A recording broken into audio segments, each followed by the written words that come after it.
दो बड़ी राजनीतिक पार्टियां, एक का नाम तेलुगु देशम और दूसरी तृणमूल कांग्रेस, दोनों ने लोकसभा में कहा कि अगर ये विधेयक आएगा और बहस होगी तो हम अभी सरकार से समर्थन वापस लेते हैं और सरकार गिराते हैं। ममता बनर्जी ने जब ये बयान दिया लोकसभा में तो बाहर आते ही उनको पत्रकारों ने पूछा कि आप ऐसा क्यों बोल रही हैं, गाय की हत्या बंद हो जाने दीजिए, बहुत समय से ये चल रहा है मामला। तो ममता बनर्जी ने जोर से कहा कि गाय का मांस खाना मेरा मौलिक अधिकार है, कोई कैसे रोक सकता है। किसी पत्रकार ने याद दिलाया कि आप तो ब्राह्मण हैं, पंडित हैं, बंगाली, और आप ऐसा बोलते हैं। उसने कहा सो व्हाट। और दूसरी तरफ ये जो तृणमूल कांग्रेस जैसी ही एक पार्टी है तेलुगु देशम, उसका जो मुख्य चंद्रबाबू नायडू, उसने हैदराबाद में बयान दिया कि अगर सरकार ने गोहत्या का विधेयक पारित कराया तो कल समर्थन हम वापस लेते। तो श्री अटल बिहारी वाजपेयी अपनी सरकार बचाने के चक्कर में वो बिल जो सवेरे लाया वो शाम को बिना बहस के वापस ले लिया। सरकार बचाना उस समय उनके लिए मुख्य था, गोहत्या रुकवाना मुख्य नहीं बना। मैंने अटल जी को उस समय एक चिट्ठी लिखी थी कि काश आपने सरकार गिर जाने दी होती इस मुद्दे पर, तो गारंटी की बात थी कि अगली बार आप 2/3 मेजोरिटी से इस देश में चुनकर आते।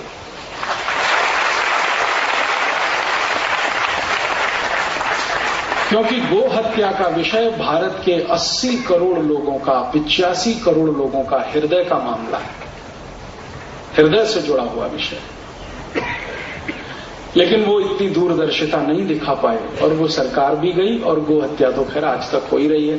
तो ये आजादी के बाद की कहानी है। इतनी बार कोशिश हुई लेकिन संसद में आज तक कानून नहीं बना। कारण क्या है इसके पीछे? इस पर आजकल मैं थोड़ा खोज कर रहा हूं। क्यों संसद में कानून नहीं बनता है? क्यों कुछ सांसद खड़े होकर चिल्लाने लगते हैं जब भी ये विषय आता है बहस के लिए?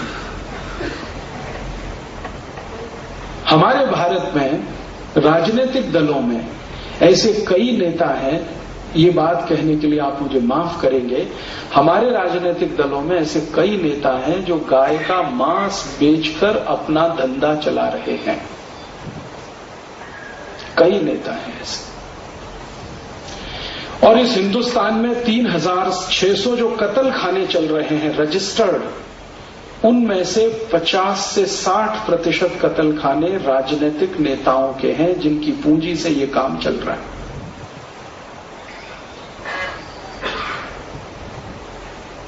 तो जब भी गोहत्या का विषय आता है संसद में, चिल्ला के खड़े हो जाते हैं, कहते हैं गोहत्या रुकनी नहीं चाहिए, और उसके विचित्र विचित्र तर्क देते हैं, कुतर्क करते हैं।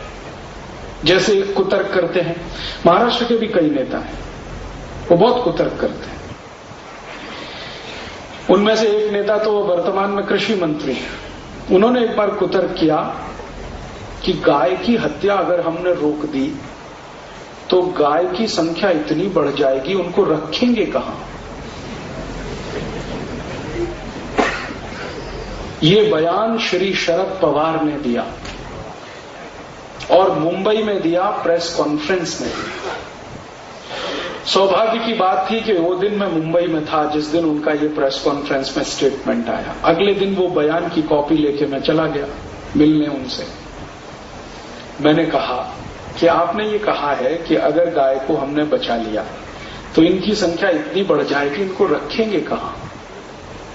आप क्यों परेशान हैं? आपके घर में रखने नहीं आ रहे हम, इतना तो पक्का है। और अगर आपकी बुद्धि इतना ही काम करती है कि गाय को बचाने से उसकी संख्या बढ़ जाएगी, तो यही तर्क मनुष्यों पे भी लागू हो जाता, सीधे सीधे से लागू होता है कि मनुष्यों को क्यों बचाया जाए, इनकी संख्या बढ़ जाएगी। तो इसका माने मनुष्यों की संख्या कम करने के लिए कत्ल करवाइए इनका। तो उन्होंने दूसरी बात कही, चारा कहां से लाएंगे? चारा कहां से लाएंगे? तो मैंने कहा भगवान ने इस देश में व्यवस्था ऐसी की है, आप क्यों परेशान हैं उसके लिए? भगवान की व्यवस्था में आप क्यों दखलंदाजी कर रहे हैं? भगवान ने इस देश में जितनी भी फसल दी है, जितनी भी फसलों के बीज हमारे पास हैं, 1400 किस्म की फसलें भारत में होती हैं, पीक, गेहूं, चावल, जवारी, तुअर, उड़द, मूंग आदि आदि। हर एक फसल के 3 हिस्से हैं, हर एक पीक के 3 हिस्से हैं, हर एक पौधे के 3 हिस्से हैं। ऊपर का एक हिस्सा है वो मनुष्यों के लिए है, पक्षियों के लिए है।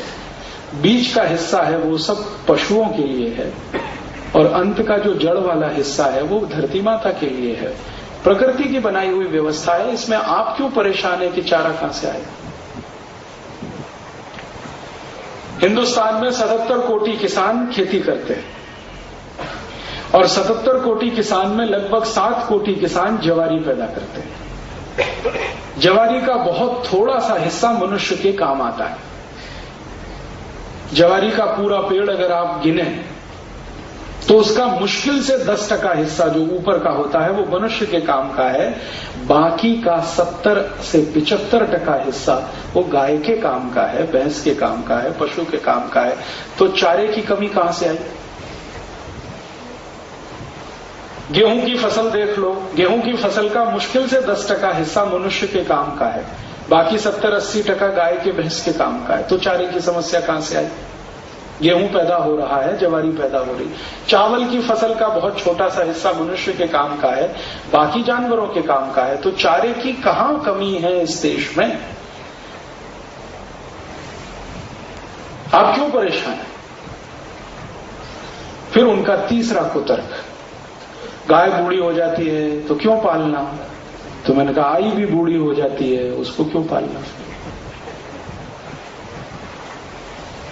कहते आई अलग है, गाय अलग है। मैंने कहा मेरे लिए तो आई और गाय दोनों एक ही जैसी, क्योंकि बचपन से मैंने यही सुना है, गाय हमारी माता है, देश धर्म का नाता है।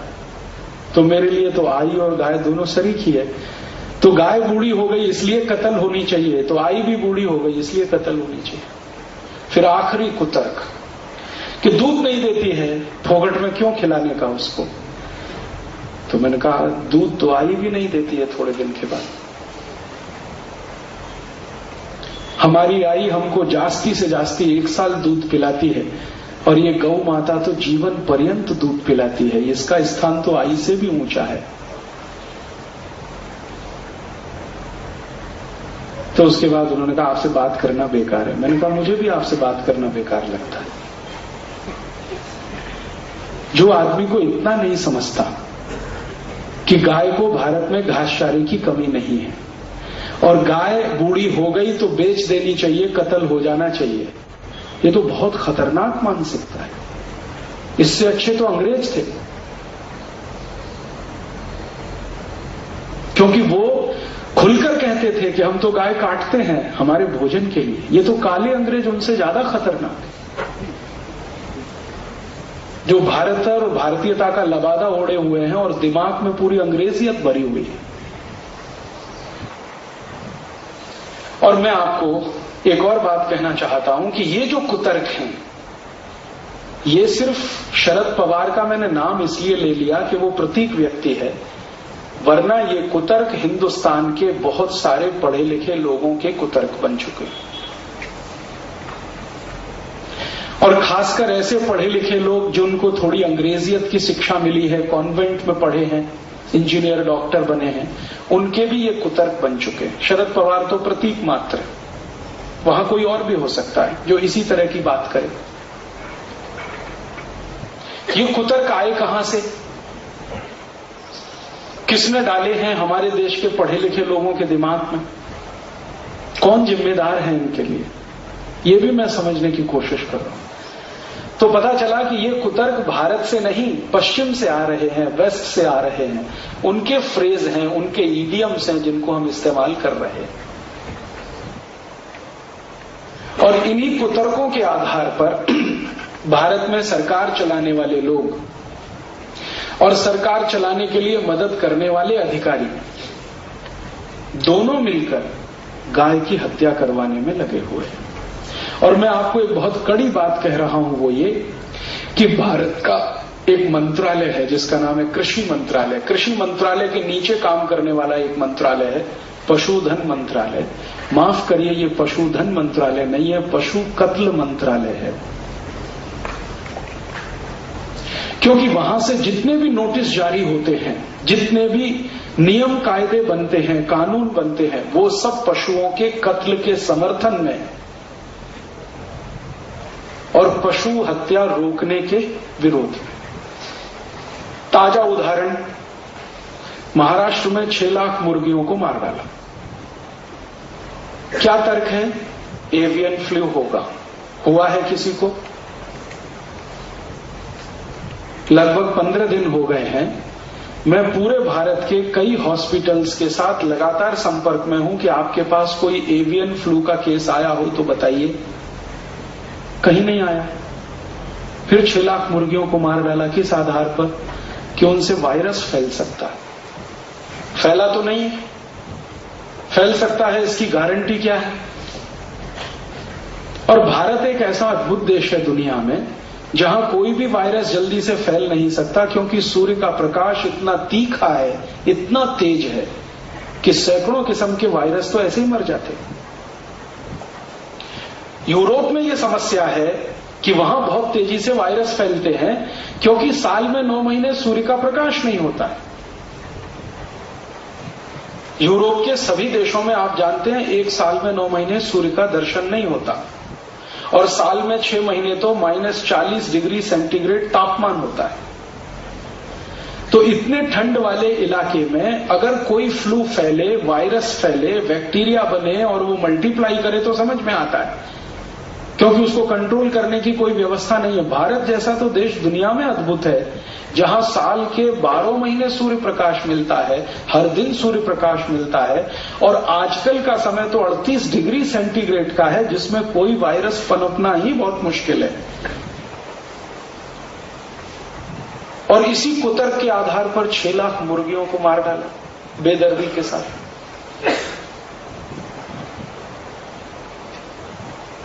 बिना सोचे समझे कि इन मुर्गियों का हमारे जीवन को चलाने में कोई उपयोग होता है। ये उपयोग नहीं कि वो अंडा देती है और हम अंडा खाते हैं, उससे ज्यादा बड़ा उपयोग है जो हमें आज तक पता नहीं चला है। इस प्रकृति के चक्र को नियमित रखने में मुर्गियों की, मुर्गों की बहुत बड़ी भूमिका है। हमारे शरीर को नुकसान पहुंचाने वाले जो छोटे जीव हैं, जो शरीर के शत्रु हैं, उनको खाने का काम ये मुर्गी और मुर्गे करते रहते हैं। चुन चुन के उठा लेते हैं जमीन पे से, ताकि मनुष्य सुरक्षित रहे। तो हम मनुष्यों को सुरक्षा देने के काम में जो मुर्गी और मुर्गे लगे हैं, उन मुर्गे और मुर्गियों को मनुष्य को बचाने के कुतर्क के आधार पर कत्ल करवा दिया सरकार। ऐसे अगर हमारी सरकार को चलाने वाले नेता हैं और ऐसे हमारे देश को चलाने वाले अधिकारी हैं, तो भगवान इनको जल्दी से उठाए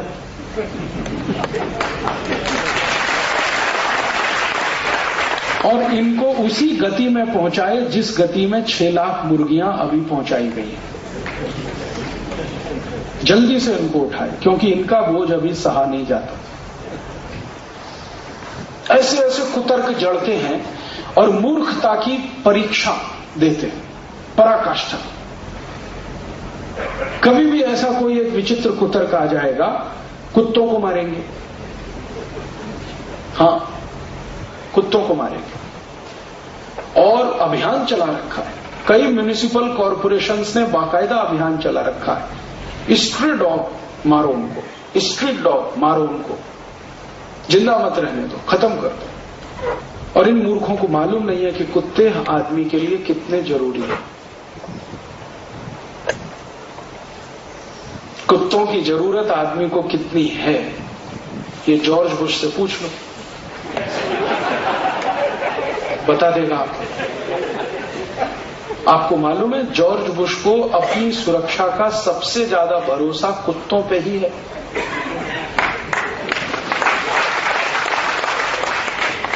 और आपको ये मालूम है कि जॉर्ज बुश दुनिया के किसी भी देश के प्रवास पे जाता है तो उसकी सुरक्षा के 56 कुत्ते उसके साथ जरूर जाते हैं, और उन सभी कुत्तों का जॉर्ज बुश ने बाकायदा ओहदा तय किया हुआ है, पोस्ट है उनकी। अभी हमारे यहां संसद में अभी थोड़े दिन पहले बवाल हुआ ना, गांधी जी की समाधि पे जॉर्ज बुश गया, उसके पहले उसका कुत्ता गया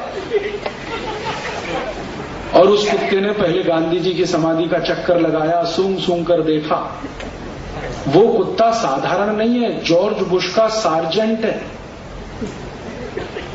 हाँ, और जॉर्ज बुश ने उसके रुकने के लिए स्पेशल होटल की व्यवस्था की थी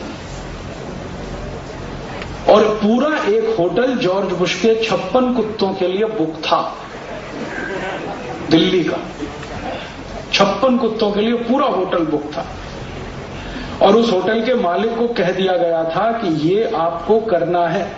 तो मालिक कह रहा था कि अब तक तो मेरे कमरों में आदमी रुके हैं, अब ये कुत्ते रहेंगे। तो उन्होंने कहा हाँ, ये खास कुत्ते हैं, इनकी जरूरत अमेरिका के राष्ट्रपति को है और उनकी सुरक्षा के काम में ये लगे हुए हैं। तो कुत्ते कितने महत्वपूर्ण होते हैं ये जॉर्ज बुश से पूछ लो। और हमारे देश के म्युनिसिपल कॉरपोरेशन उनको मारने में लगे हुए। और इतना ही नहीं, उससे भी ज्यादा खतरनाक काम कि अगर उनको मार नहीं सको तो उनका नसबंदी करा दो ताकि उनकी आगे जनरेशन ना बढ़ सके। ऐसे ऐसे विचित्र बुद्धि के लोग इस देश को चला रहे हैं। कहते हैं जी कुत्ते ने काट लिया तो मैं उनसे कहता हूं कि आप बिल्कुल घबराओ मत, कुत्ते के काटने से तो जरूर बच जाओगे, उससे ज्यादा खतरनाक तो आदमी है, उसने काट लिया तो बचने के कोई चांसेस नहीं। कुत्ता तो हमेशा वफादारी निभाता है, आदमी का कोई भरोसा नहीं।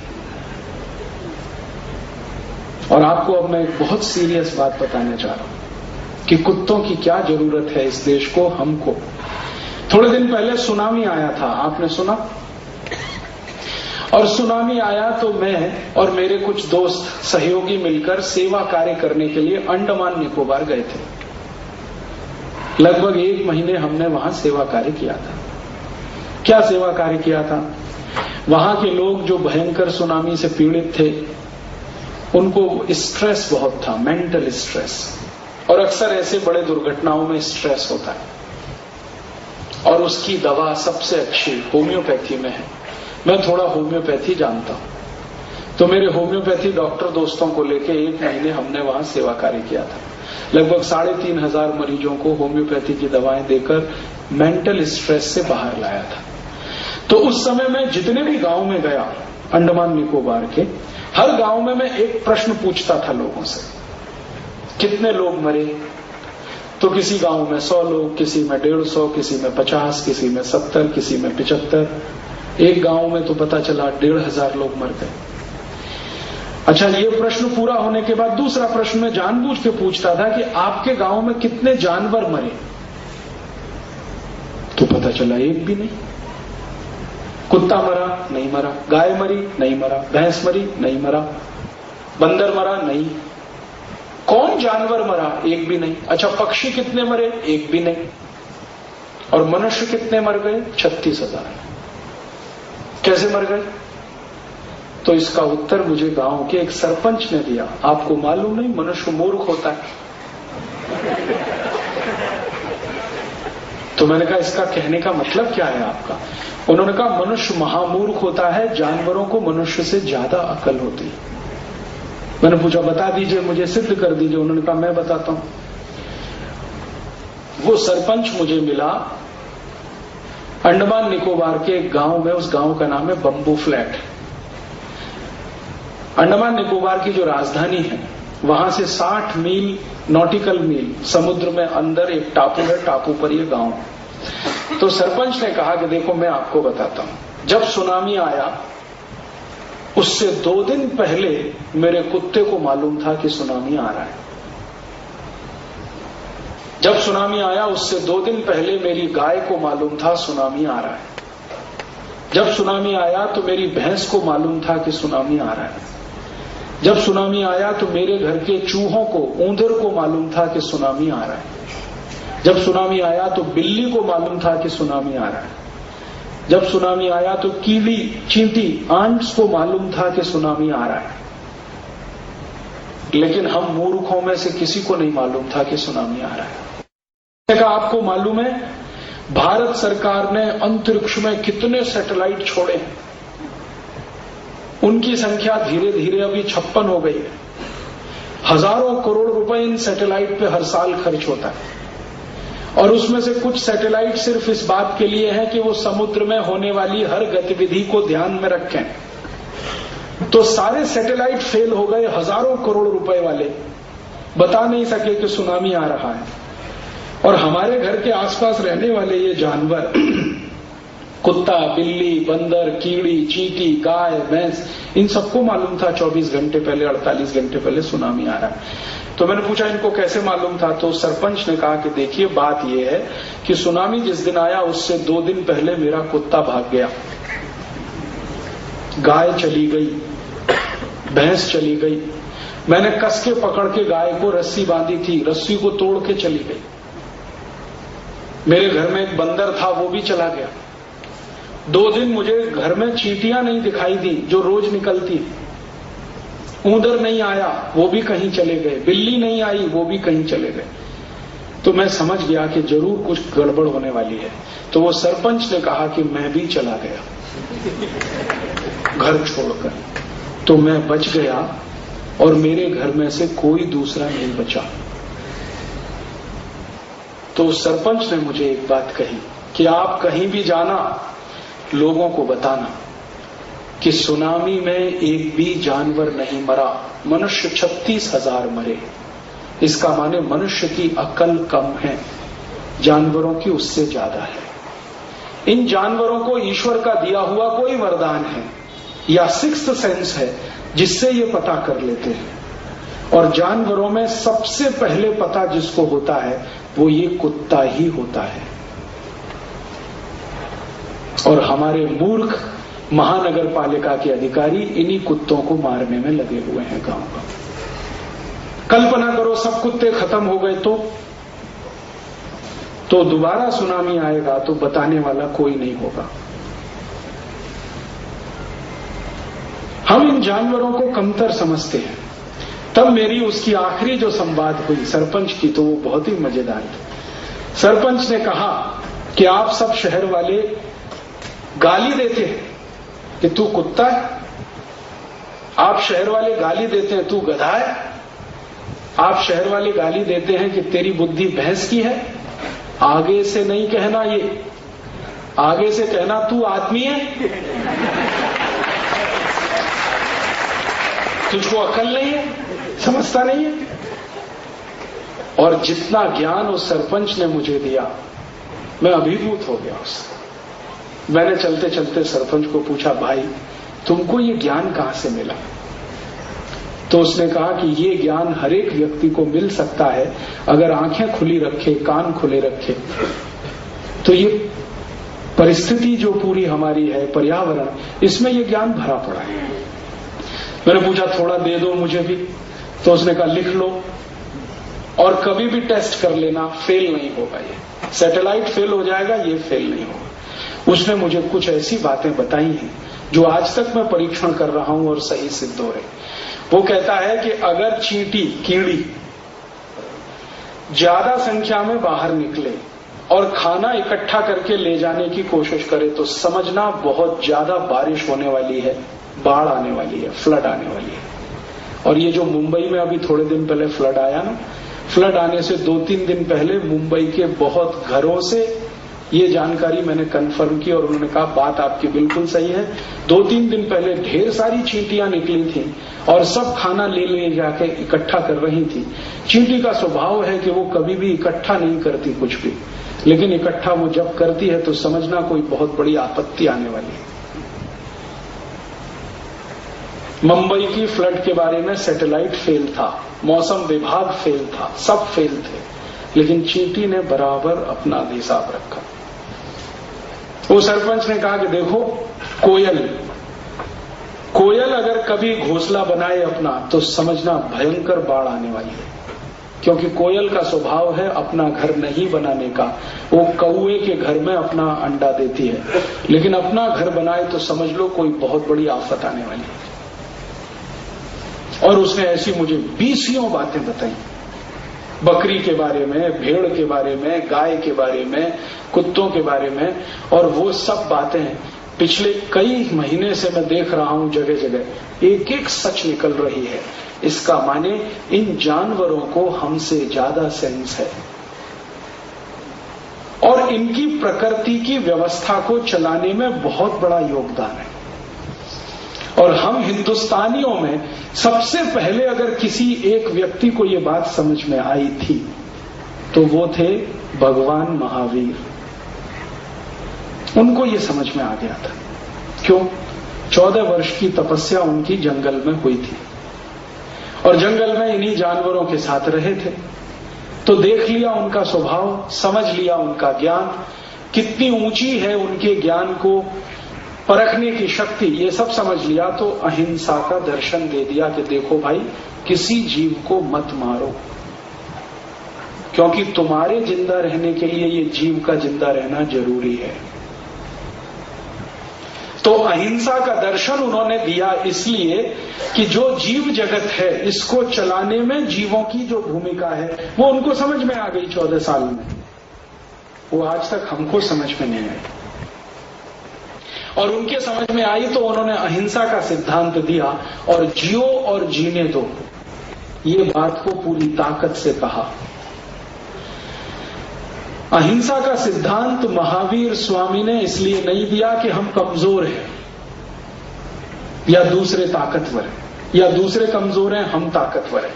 इसका कमजोर और ताकतवर से कुछ लेना देना नहीं है। इसका संबंध है पृथ्वी जगत को चलाने में, ब्रह्मांड को चलाने में हर छोटे जीव की बड़ी भूमिका है, इसलिए उसको जिंदा रखो ताकि तुम जिंदा रहो।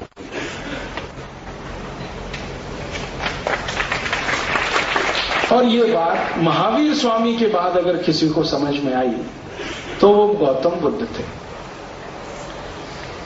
और इन दोनों के चले जाने के बाद जिसको समझ में आई वो महात्मा गांधी थे। अब कोई दिखता नहीं है जिसको ये समझ में आता हो। तो परिणाम क्या हो रहा है? बड़े पैमाने पर जानवरों का कत्ल हो रहा है, गाय का, भैंस का, बकरी का, बकरे का, कुत्तों का। गाय का आंकड़ा मैंने बताया 2.5 करोड़ तो प्रतिवर्ष गाय का कत्ल होता है। भैंस का 1.25 करोड़ प्रतिवर्ष कत्ल होता है। डूकर सुअरों का 2.5 से 3 करोड़ का कत्ल प्रतिवर्ष का है। बकरे, बकरियां, छोटे जानवरों की संख्या करोड़ों में है, गिनी नहीं जा सकती है। तो भारत एक ऐसा देश बन गया है जहां कत्ल ही कत्ल होता है।